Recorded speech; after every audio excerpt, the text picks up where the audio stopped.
Hola. En el video pasado nos quedamos en el asunto de Tula.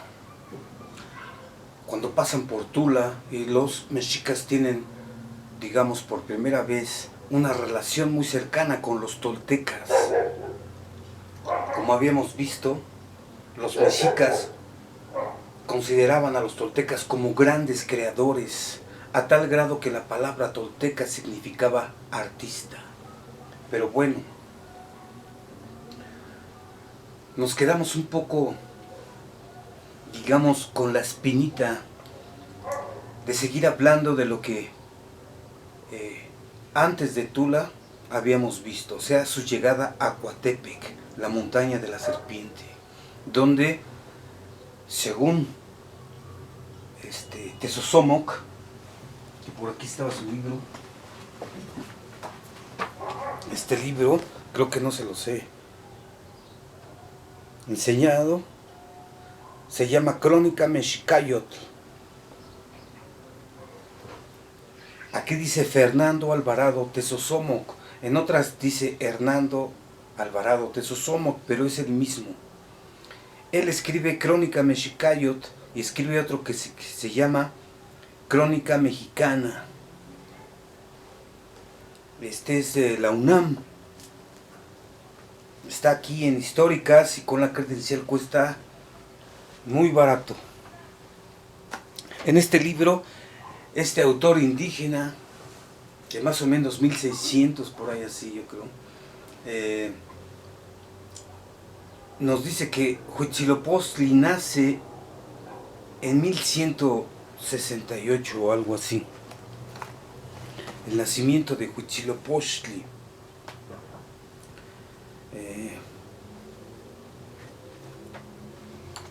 El nacimiento de Huitzilopochtli cuando pasan por Coatepec. Perdón. Nos dejan desnudos. Coyolxauhqui.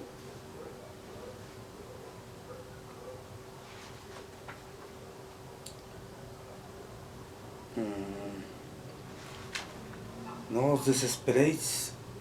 Es que de repente se me ocurrió enseñarles este texto.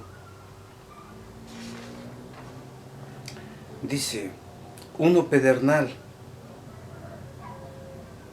1168 fue el signo en que nació Huitzilopochtli. En él inició el caudillaje el teomama llamado Cuauhtlequetzki, quien acaudilló entonces a los mexicanos.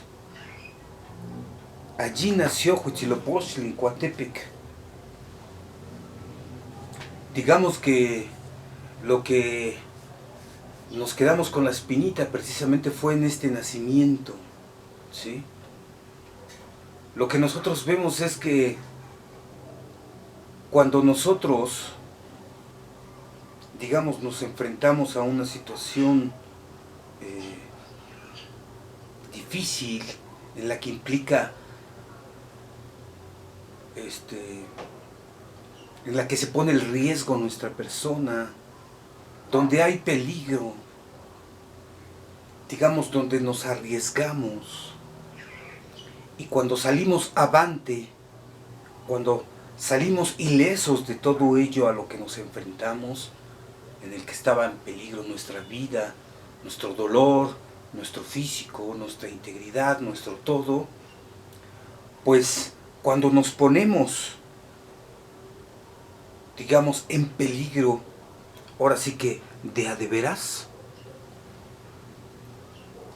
cuando retornamos es como si hubiésemos nacido.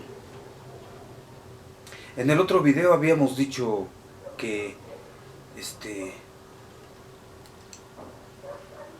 nos equivocamos, hay una fe de ratas, pero decíamos,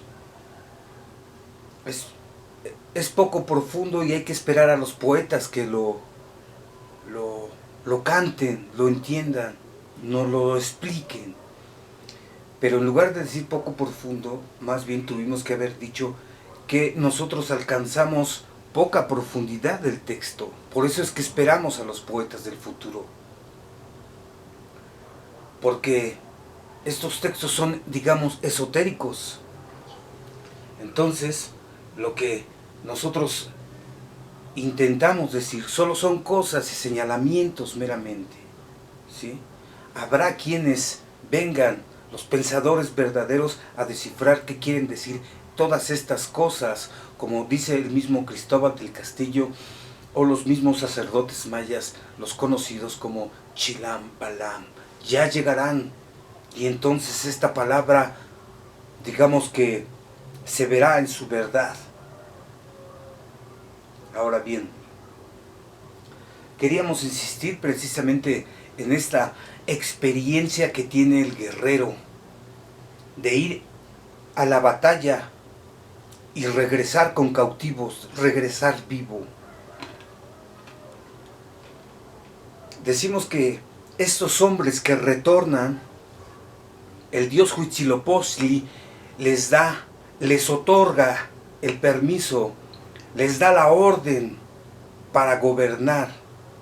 Solo estos hombres que retornan del peligro con el tributo a su Dios pueden gobernar a los mexicanos. Esto es muy importante. ¿Por qué? Porque imagínense, si la ciudad, si los mexicanos estuviesen en manos de cobardes, aquellos que no han cautivado, es decir, aquellos que no han ofrecido nada a su Dios, aquellos que no han experimentado el peligro, ¿cómo van a gobernar? ¿Con miedo? Decíamos que Francisco del Paso y Troncoso nos había hablado de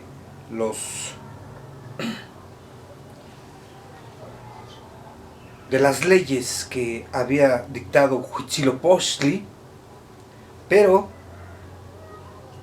en algún momento se habla, creo que cuando están en Hueycolhuan, se habla del Yaotequihua. Yo lo entiendo como Yao, guerrero, Tequihua, pues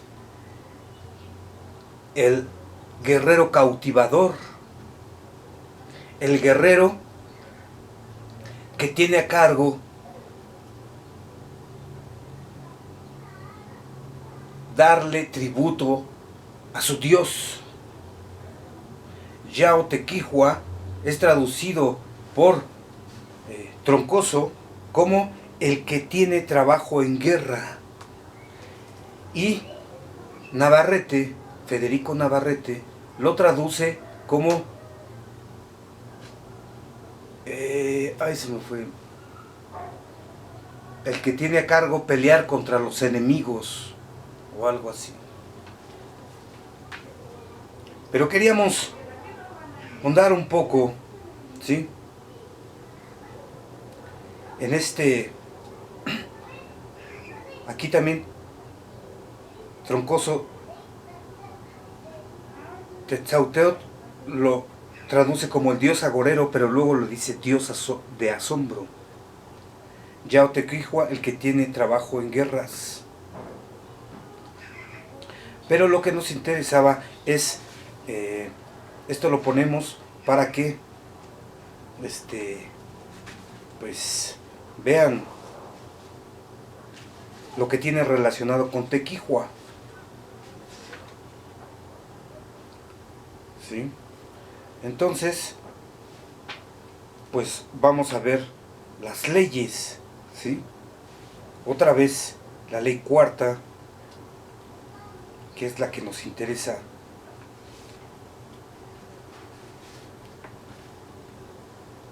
Inspirar la valentía, eso es lo que hacían.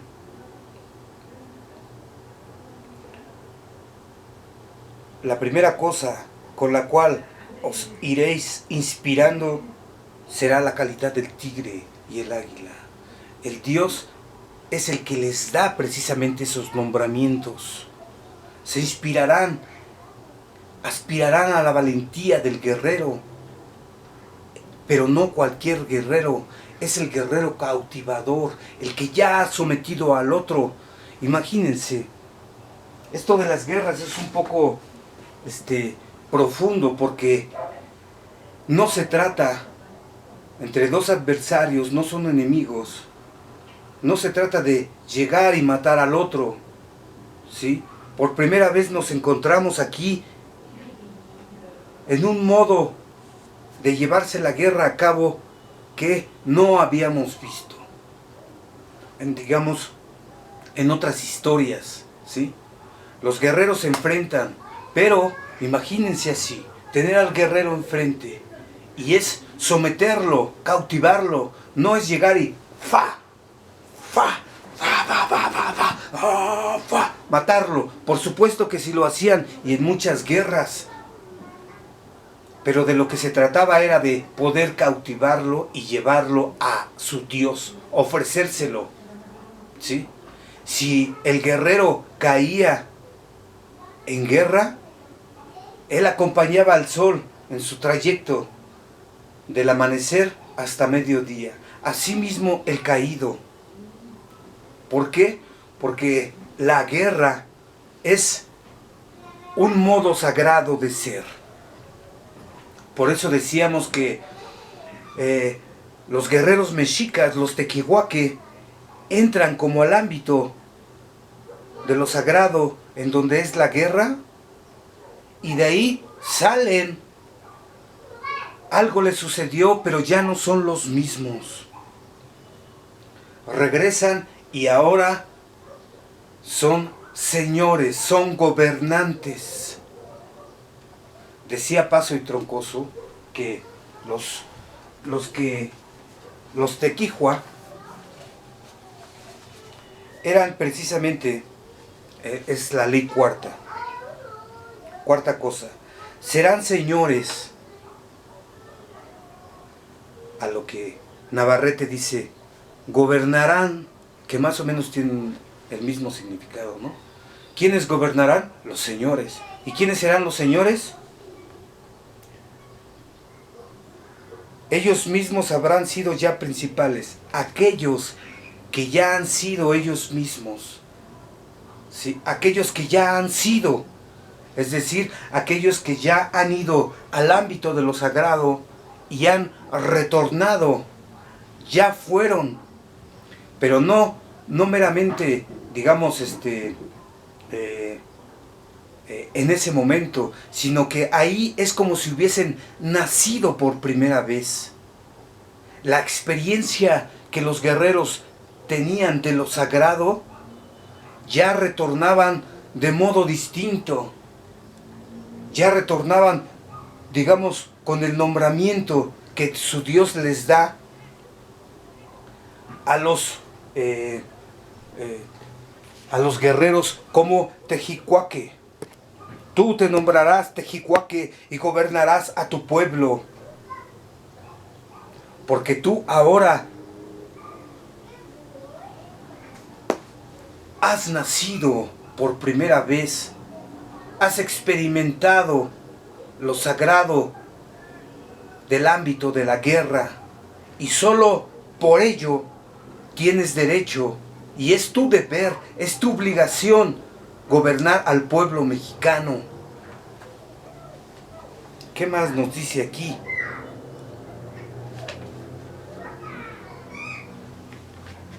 Y la quinta cosa, no esto. Dice, la segunda cosa, quienes sean hombres valientes. Bueno, vamos a cortarle un poco. Los que sean hombres valientes, los guerreros, los muy esforzados, tendrán el nombre de cautivadores, y serán para estos mismos que en nada se tendrán todo lo bello, todo lo hermoso. Para estos mismos que en nada se tendrán, o sea, los tejicuaque en nada se tienen a sí mismos. Es decir, quiere decir, dice Troncoso, que no tendrán miedo.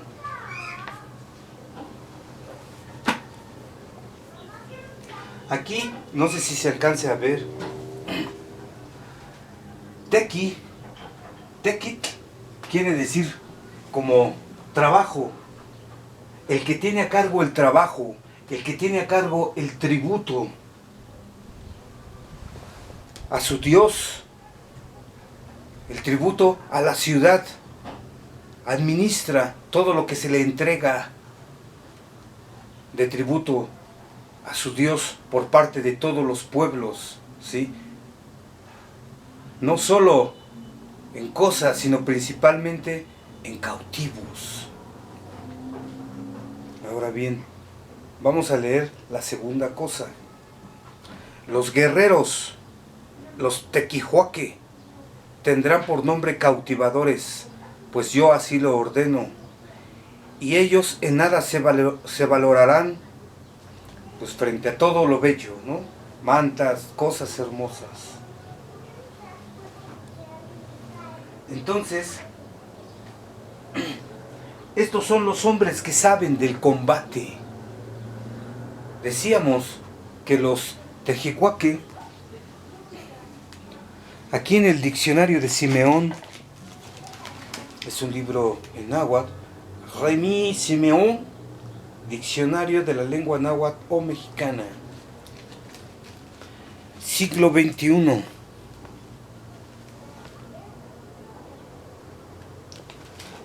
Ese es un diccionario de náhuatl en donde buscamos la palabra tequihua. Entonces, tequihua,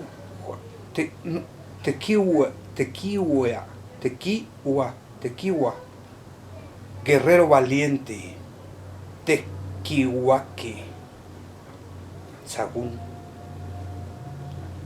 Tiene que ver con el tequit. Tequit quiere decir trabajo.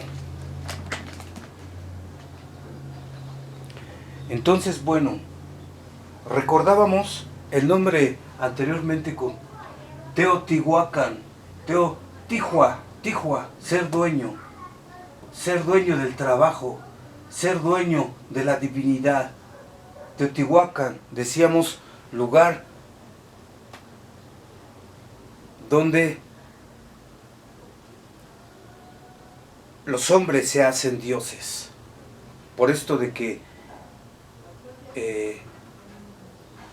y allí se hizo un dios, quiere decir que allí murió, o al revés. Que allí murió quiere decir que allí se hizo Dios.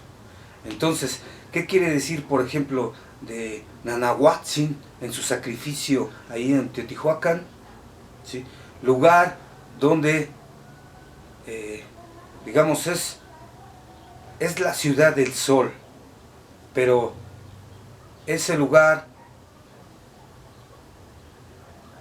donde el sol llega a ser sol, donde el sol cumple su oficio de ser sol, es el lugar donde el sol llega a ser él mismo, es el lugar donde el sol ya ha sido y por eso gobierna la ciudad. Es algo muy parecido a este asunto de Tequihuaque, ¿sí? Yaotequihua es Huitzilopochtli, el que tiene a su cargo el guerrear, como dicen aquí los autores o los enemigos. Pero Yaotequihua para nosotros es el guerrero tequihua, el guerrero valiente, el guerrero que tiene a cargo la lucha, el guerrero que tiene el oficio de pelear, el guerrero que tiene el oficio de dar tributo a su Dios. Es el hombre valiente, es el hombre que está templado en el valor. Esto va a ser muy importante para nosotros porque más adelante se va a clarificar aún mejor, de tal manera que vamos a poder entender la necesidad, la importancia que es que un guerrero o que un gobernante sea valiente. El temple del valor no es cualquier valor, porque no se le da a cualquiera. La mayoría de nosotros no estamos templados en ese valor, o nos cuesta trabajo, digamos, ir y retornar y ser como unos transfigurados, como haber nacido por primera vez. Nos hemos, digamos,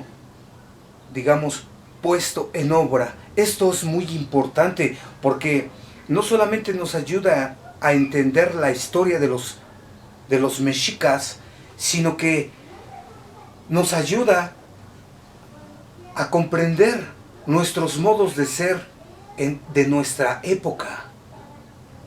Imaginémonos un presidente cobarde. Imaginémonos un presidente donde se valora demasiado a sí mismo, donde se tiene demasiado a sí mismo. Eso quiere decir que el pueblo no le importa nada.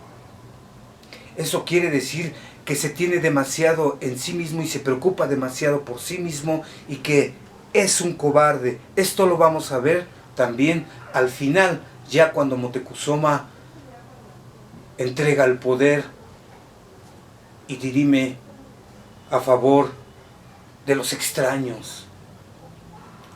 El temple fundamental es aquí y en todos los pueblos fundamental.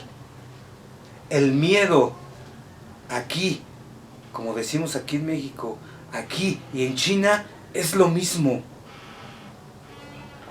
Temples que no te ayudan ni a gobernarte a ti mismo,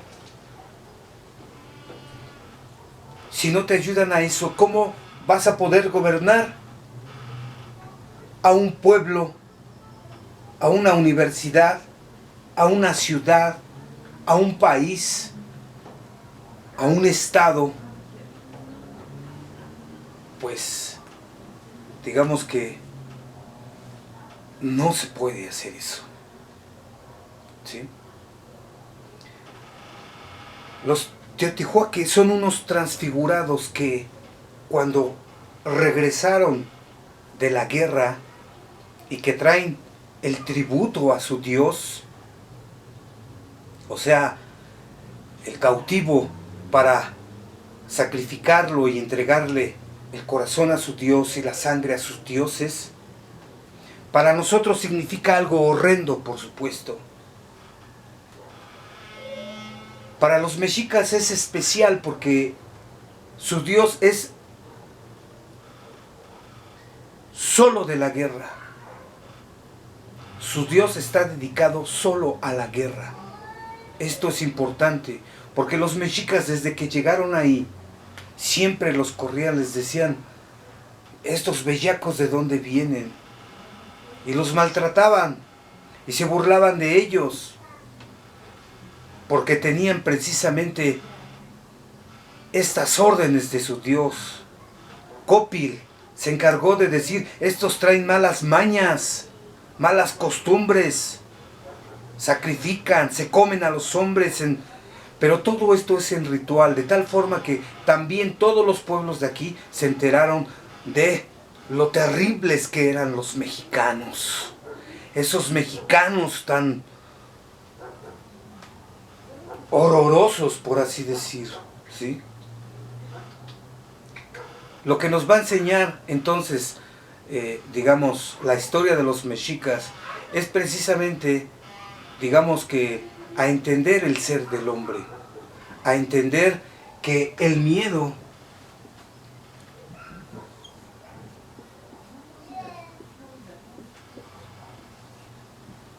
que nos rehuye de nuestro ser es lo más cruel, digamos, es lo más miserable. Hoy en nuestros días, nosotros lo ponemos así, sin, digamos, intentar denostar a alguien en especial ni a nadie. Pero tenemos, digamos, como el señalamiento, ¿no? Y es esto de que decía Martin Heidegger a propósito precisamente de que estos hombres racionales son los que, digamos, detentan como el conocimiento. Decía que eran los hombres más miserables de nuestra época. ¿Por qué? No en el sentido, decíamos, ¿no?, de querer agravar a alguien o querer discriminar a alguien o ofender a alguien. No lo está diciendo en ese sentido, sino de su ser. En tanto que seamos más racionales, como decíamos en el video, uno de los videos anteriores, en tanto seamos más racionales, menos pensamos el ser. Pensar es pensar el ser, no es pensar el ente. El pensar el ente solo es un derivado del olvido del ser. Entonces, el miedo nos remite, digamos, a nuestro modo impropio de ser, porque nos remite a nuestra seguridad, a nosotros mismos. Por eso es que los tequihuaque no tenían miedo, pero eso no quiere decir que no tenían amor a su ser, al ser de la patria, a su Dios, a sus dioses, a su tierra sagrada. Estos son los hombres, digamos, que aquellos que no tienen miedo o que lo tienen pero que lo pueden dominar, que están templados precisamente en el valor. El valor es el que se va inspirando. Aspirarán a la valentía del guerrero. Es lo que se irá fomentando a los mexicanos. De tal manera que poco a poco, a través de diferentes circunstancias, vamos a ir viendo cómo los mexicanos están templados en el valor y cómo el valor es el ser de los mexicanos.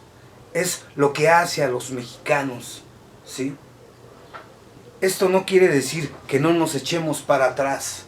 Lo vimos en el mito de el sacrificio de los dioses en Teotihuacán, que también nos enseñó que no solo todo termina en nuestro valor, que no solo es nuestro valor y de ahí dependa todo, sino también de los dioses, y no solo también de los dioses, sino también de una necesidad oculta, que es precisamente la que ordenó que todos los dioses se sacrificaran, que todos los dioses ayudaran a fortalecer el sol para que su divinidad se pusiera en obra. Esta idea de ponerse en obra no es así como que yo quiero y me voy a poner en obra, sino implica todo esto, ¿no? Implica la voluntad y la fuerza del dios Nanahuatzin, implica la voluntad y la fuerza de todos los dioses de querer sacrificarse, y también implica la voluntad de la determinación oculta, de una divina determinación que nadie sabe qué sucede con ella. Este asunto de ponerse en obra es muy importante, porque si no se entiende, entonces no se va a entender precisamente esto, ¿no? El dios Huitzilopochtli se pone en obra en el patio, en el campo de juego de pelota, en la cancha de juego de pelota, y llega a ser Dios. Por primera vez el Dios les enseña a sus masiguales qué es lo que le sucede a aquellos hombres que intentan ponerse por encima de los dioses, que intentan sobreponerse a la voluntad de los dioses. Habíamos dicho que la Coyolxauhqui y sus hermanos intentaron ordenar al dios Huitzilopochtli y decirle: manda tus ayos y padres que ya determinen detenernos para que descanse el pueblo mexicano, ¿sí? ordenan a su Dios que Él les ordene a sí mismo a los ayos y a sus padres que ya la peregrinación y aquí va a ser México y esas cosas que vimos. Cuando los hombres se intentan sobreponer a los dioses, en griego se dice hibris, es la desmesura, es el querer ser más que la propia divinidad. Entonces cuando sucede eso, digamos que los hombres merecen, se les da lo que merecen. ¿Y qué es? El Dios los hace pedazos.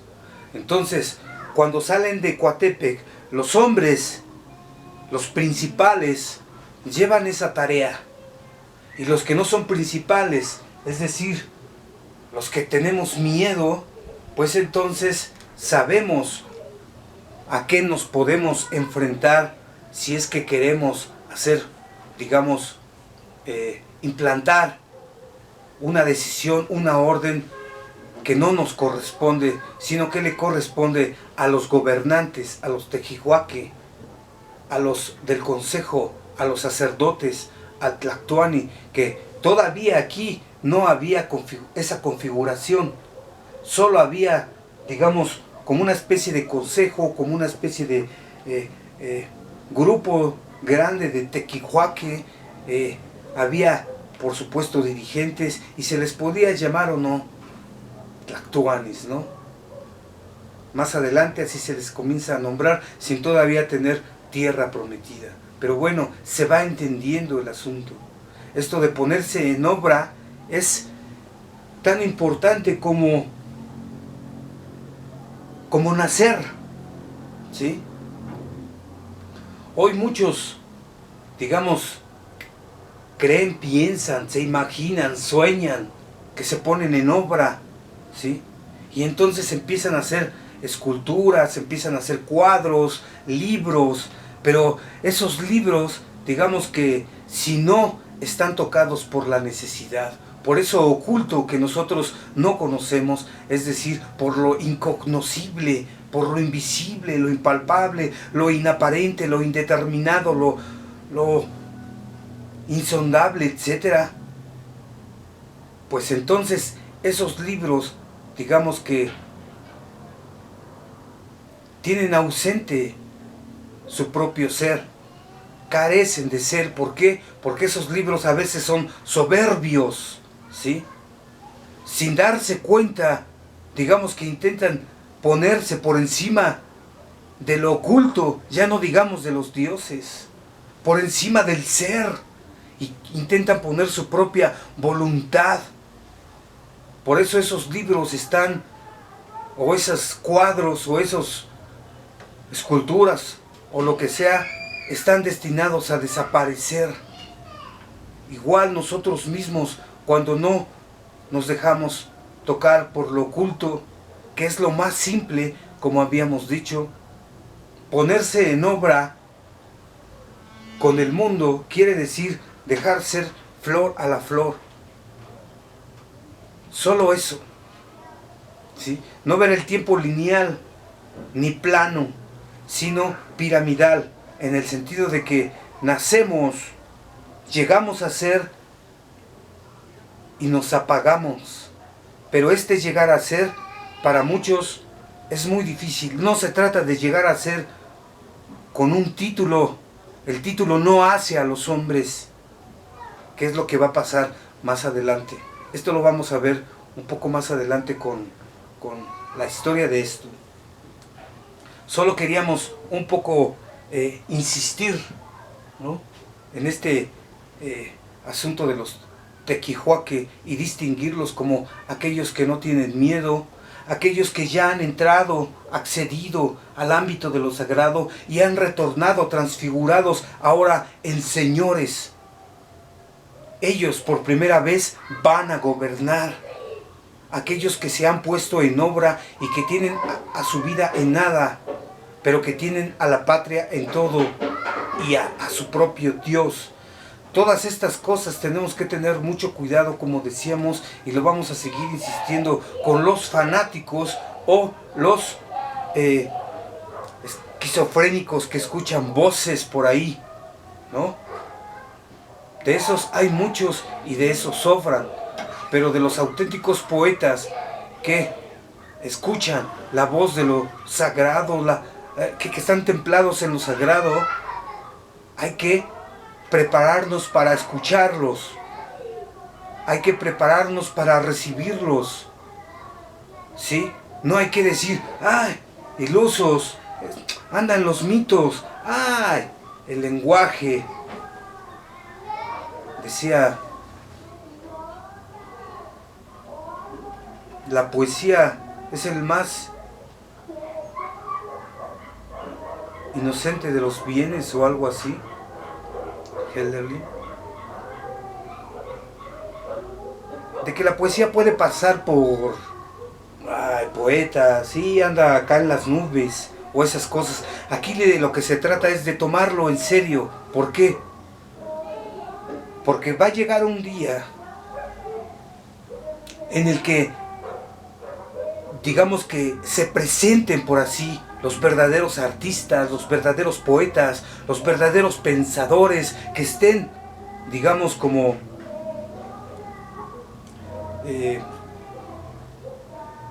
estén tomados por el ser, estén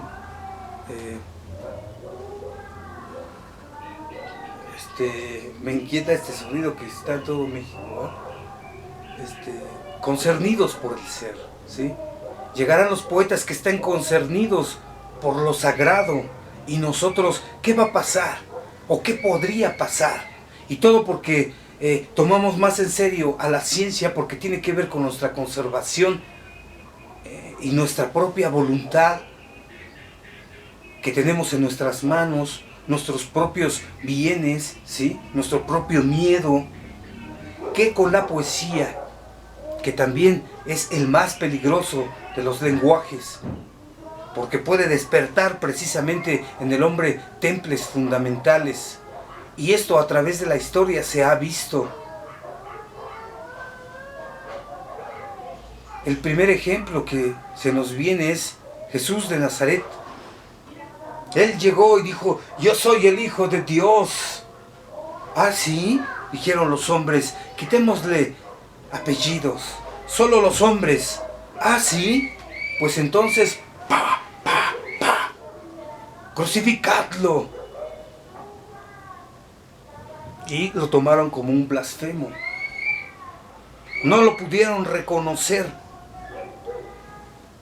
Igual sucedió antes, todavía con Sócrates. Eso, digamos que se lo hizo la democracia griega, que ya estaba en decadencia. A propósito, por cierto, los griegos, con sus votos y su democracia, determinaron darle la cicuta y envenenar al pensador. Quitémosle nombres también, quitémosle apellidos. ¿Quiénes fueron? Son los mismos hombres que ya no reconocen lo que manda el oráculo, que ya no reconocen, digamos, el lugar en el que habitan, la ciudad que está gobernada por la diosa de la sabiduría. La democracia griega votó a favor de que se asesinara al último pensador. Y de allí para el real, ese tipo de hombres son los que gobiernan, los que no están concernidos ni por el ser, ni por lo sagrado, sino solo por su propia voluntad, por su propia soberbia.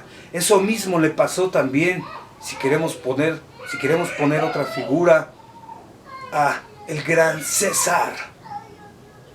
También en un lugar sagrado donde terminaban, en el ágora, donde se determinaban qué se iba a hacer y qué no, por los sacerdotes y los gobernantes. Ahí mismo, brutalmente, ¡fum!, se asesinó